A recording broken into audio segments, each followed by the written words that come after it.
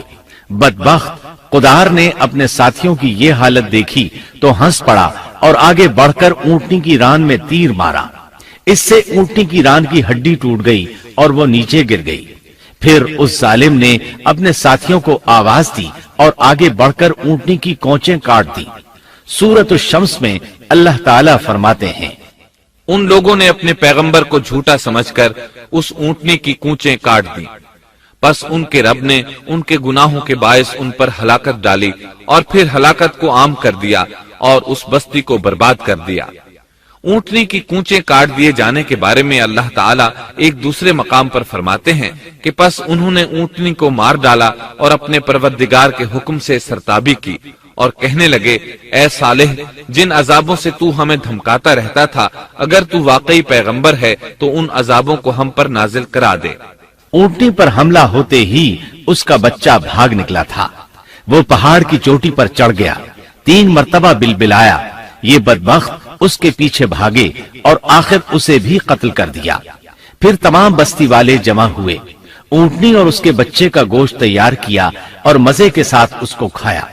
اس جرم میں ان سب نے شرکت کی، البتہ جو لوگ صالح علیہ السلام پر ایمان لے آئے تھے وہ الگ تھلگ رہے۔ صالح علیہ السلام کو جب یہ خبر ملی تو وہ گھبرائے ہوئے اونٹنی کے پاس پہنچے۔ اونٹنی بے جان پڑی تھی، اس کا بچہ بھی بے جان تھا۔ لوگ ان کے گرد جمع تھے اور ان کا گوشت کھا رہے تھے۔ اس وقت صالح علیہ السلام نے ان سے کہا، اس پر صالح نے کہا کہ اچھا تم 3 دن تک اپنے گھروں میں رہ سہ لو، یہ وعدہ جھوٹا نہیں ہے۔ مطلب یہ کہ تمہیں صرف 3 دن کی مہلت ہے، اس کے بعد تم سب کے سب ہلاک کیے جاؤ گے۔ وہ صالح علیہ السلام کی بات کو رد کرتے ہوئے انہیں دھمکیاں دینے لگے کہ جن عذابوں کا تو ہم سے وعدہ کر رہا ہے، اگر تو سچا ہے تو ان کو ہم پر نازل کر دے۔ اس کے بعد وہ جمع ہو کر مشورہ کرنے لگے کہ آج رات صالح کو بھی مار ڈالو۔ ان کے اس مشورے کے بارے میں اللہ تعالیٰ سورۃ النمل آیات 48 اور 49 میں فرماتے ہیں، اس شہر میں 9 سردار تھے، وہ زمین میں فساد پھیلاتے رہتے تھے اور اصلاح نہیں کرتے تھے۔ انہوں نے آپس میں بڑی بڑی قسمیں کھا کھا کر عہد کیا کہ رات ہی کو صالح اور اس کے گھر والوں پر چھاپا ماریں گے اور اس کے وارثوں سے صاف کہہ دیں گے کہ ہم اس کے اہل کی ہلاکت کے وقت موجود نہیں تھے اور ہم بالکل سچے ہیں۔ اب یہ لوگ صالح علیہ السلام کے گھر کی طرف چلے۔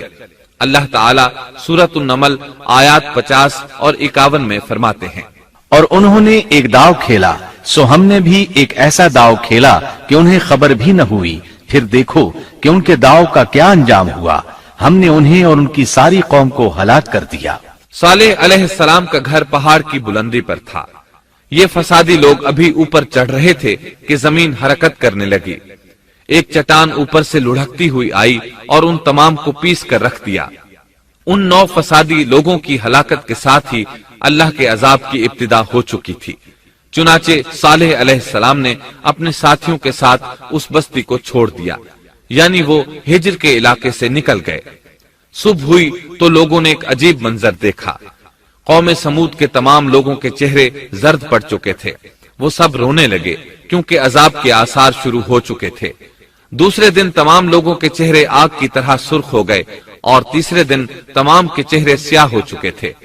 اپنی یہ حالت دیکھ کر سب لوگ رونے اور چیخ پکار کرنے لگے، اپنی قبریں کھودنے لگے۔ اب انہیں یقین ہو چکا تھا کہ عذاب کا وعدہ برحق تھا۔ اللہ تعالیٰ نے انہیں پہلی قوموں کی طرح ایک قسم کا عذاب نہیں دیا تھا، جیسے قوم نوح کو صرف طوفان کے ذریعے ہلاک کیا گیا، قوم عاد کو صرف طوفانی ہوا کے ذریعے ہلاک کیا گیا، لیکن قوم سمود کو اللہ تعالیٰ نے طرح طرح کے عذابوں سے دوچار کیا، اس لیے کہ انہوں نے اپنی مطلوبہ شرط پوری ہونے کے باوجود ایمان قبول نہیں کیا تھا۔ عذاب کی ابتدا زلزلے سے ہوئی، زمین حرکت کرنے لگی۔ اس کی وجہ سے وہ لوگ اپنے گھروں میں اوندھے کے اوندھے پڑے رہ گئے، ان میں اٹھنے کی طاقت تک نہ رہی۔ پھر آسمان میں سخت کڑاکا ہوا، اس کی ہولناک دہشت انگیز چنگھاڑ نے ان کے بھیجے پھاڑ کر رکھ دیے۔ ایک ہی لمحے میں ایک ساتھ وہ سب ڈھیر ہو گئے۔ ان کی ہلاکت اور تباہی کو بیان کرتے ہوئے اللہ تعالی سورۃ الزاریات آیات 43 تا 45 میں فرماتے ہیں، اور سمود کے قصے میں بھی عبرت ہے جب ان سے کہا گیا کہ تم کچھ دن تک فائدہ اٹھا لو، لیکن انہوں نے اپنے رب کے حکم سے سرتابی کی، اس پر انہیں ان کے دیکھتے دیکھتے تیز و تند کڑاکے نے ہلاک کر دیا، پس نہ تو وہ کھڑے ہو سکے اور نہ بدلہ لے سکے۔ اسی طرح سورہ ہود میں اللہ تعالیٰ نے ان کی تباہی کا نقشہ اس طرح کھینچا ہے کہ ایک زور کی کڑک نے ان ظالموں کو آ لیا، پھر تو وہ اپنے گھروں میں زانو کے بل مردہ پڑے رہ گئے، ایسے گویا کہ وہ کبھی آباد ہی نہ تھے۔ سورۃ القمر میں اللہ نے ان کی رسوائی ان الفاظ میں بیان کی ہے، ہم نے ان پر ایک چیخ بھیجی، پھر وہ ایسے ہو گئے جیسے کانٹوں کی باڑ کا چورا۔ دوسری طرف صالح علیہ السلام اور ان کے ساتھیوں کو اللہ تعالیٰ نے اپنی رحمت سے نجات دی۔ اللہ تعالیٰ سورہ ہود آیت 66 میں فرماتے ہیں، پھر جب ہمارا فرمان آ پہنچا ہم نے صالح اور ان پر ایمان لانے والوں کو اپنے فضل سے اس سے بچا لیا اور اس دن کی رسوائی سے بھی، یقیناً تیرا پروردگار نہایت توانا اور غالب ہے۔ اس قوم کے آثار آج تک باقی ہیں، مدینہ منورہ کے شمال مغرب میں ان کے گھر موجود ہیں، اب یہ علاقہ مدائن صالح کے نام سے مشہور ہے۔ سورۃ النمل میں اللہ تعالیٰ فرماتے ہیں، پس یہ ان کے گھر ہیں جو ان کے ظلم کے سبب ویران پڑے ہیں، بے شک اس میں دانش مندوں کے لیے نشانیاں ہیں۔ اللہ تعالیٰ نے ان کے نشانات کو آج تک باقی رکھا ہے تاکہ بعد میں آنے والوں کو یقین ہو جائے اور کسی قسم کا شک نہ رہے۔ عذاب کے آثار نمودار ہونے پر صالح علیہ السلام نے ان سے فرمایا تھا، اے میری قوم، میں نے تمہیں اپنے پروردگار کا حکم پہنچا دیا تھا اور میں نے تمہاری خیر خواہی کی، لیکن تم لوگ خیر خواہوں کو پسند نہیں کرتے۔ اس کے بعد صالح علیہ السلام اپنے ساتھیوں کے ساتھ وہاں سے ہجرت کر کے فلسطین آ گئے، وہیں رملہ نامی بستی میں رہنے لگے اور یہیں آپ کی وفات ہوئی۔ نبی کریم صلی اللہ علیہ وسلم صحابہ کرام رضی اللہ عنہم کے ساتھ تبوک تشریف لے گئے تو آپ نے مدائن صالح کے قریب قیام فرمایا تھا۔ صحابہ نے ان کنووں سے پانی لے لیا جو قوم سمود کے استعمال میں رہے تھے، کچھ برتن بھی وہاں سے لے لیے۔ آپ کو پتا چلا تو آپ نے حکم فرمایا، ان برتنوں کو توڑ دو اور اس پانی کو بہا دو اور اس پانی سے جو کھانا تیار کیا ہے اس کو الٹ دو۔ آپ نے انہیں ان گھروں میں داخل ہونے سے بھی روک دیا جن میں اللہ کا عذاب نازل ہوا تھا۔ آپ صلی اللہ علیہ وسلم نے فرمایا، میں ڈرتا ہوں تم پر بھی ایسا عذاب نہ آ جائے جیسا ان پر آیا تھا، اس لیے ان کے علاقے میں داخل نہ ہوا کرو، اور اگر داخل ہونا پڑ جائے تو روتے ہوئے داخل ہوا کرو، اور رونا نہ آئے تو رونے جیسی شکلیں بنا لیا کرو تاکہ تمہارا شمار ظالموں میں نہ ہو۔ اللہ تعالیٰ فرماتے ہیں، آگاہ رہو، قوم سمود نے اپنے رب سے کفر کیا، سن لو ان سمودیوں پر پھٹکار ہے۔ قرآن میں ان کا قصہ 26 سے زائد مرتبہ بیان کیا گیا ہے۔ اس کے بعد لوگ ایمان کی حالت میں امن چین کی زندگی بسر کرنے لگے، لیکن پھر نئے سرے سے ان میں خرابی پیدا ہوئی۔ شیطان نے پھر اپنا کام دکھایا، ان کے دلوں میں وسوسہ ڈالا اور فلسطین، عراق، مصر اور جزیرے کے نواحی علاقوں میں شرک پھیل گیا۔ لوگ ایک بار پھر کفر کی طرف پلٹ پڑے۔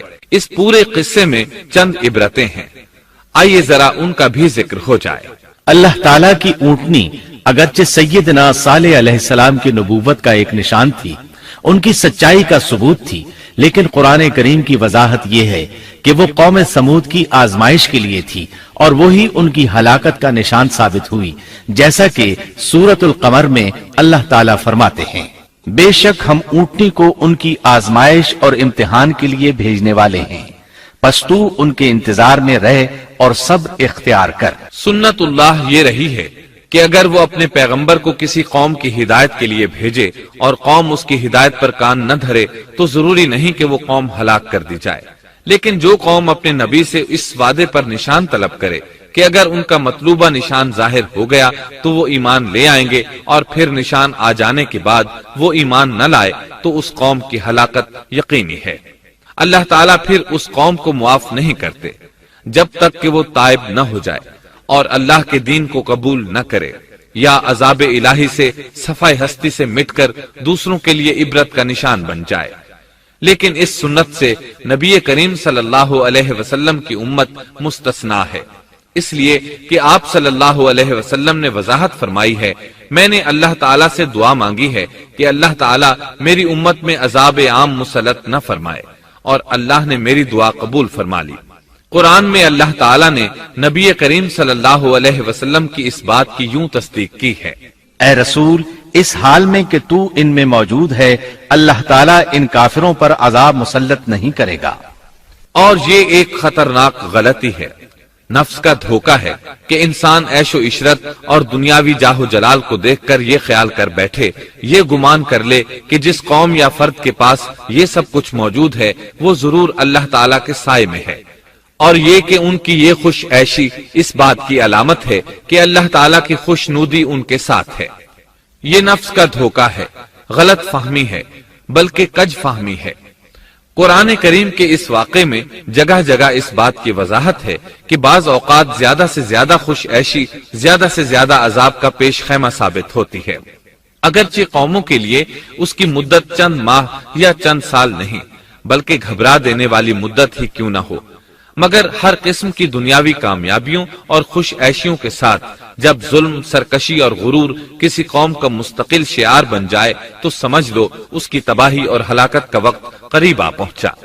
اللہ تعالیٰ فرماتے ہیں، تیرے رب کی پکڑ بہت سخت ہے، لیکن اس کے ساتھ ہی یہ بات بھی ہے کہ کسی قوم میں تمام تر خرابیوں کے باوجود اگر قوم سے اکثر افراد اللہ کے شکر گزار ہوں، اس کے بندوں کے ساتھ انصاف کرنے والے اور آپس میں نیک نیت اور خیرخواہی کرنے والے ہوں، تو بلا شبہ وہ اللہ کے ہاں مقبول بندے ہیں، اور انہی کو دنیا اور آخرت کی کامیابیوں کی بشارت ہے، اور انہی کے لیے یہ دنیاوی عیش اللہ کی بے انتہا نعمتوں کی علامت ہے۔ انہی الفاظ پر سیدنا صالح علیہ السلام کا قصہ اختتام کو پہنچا۔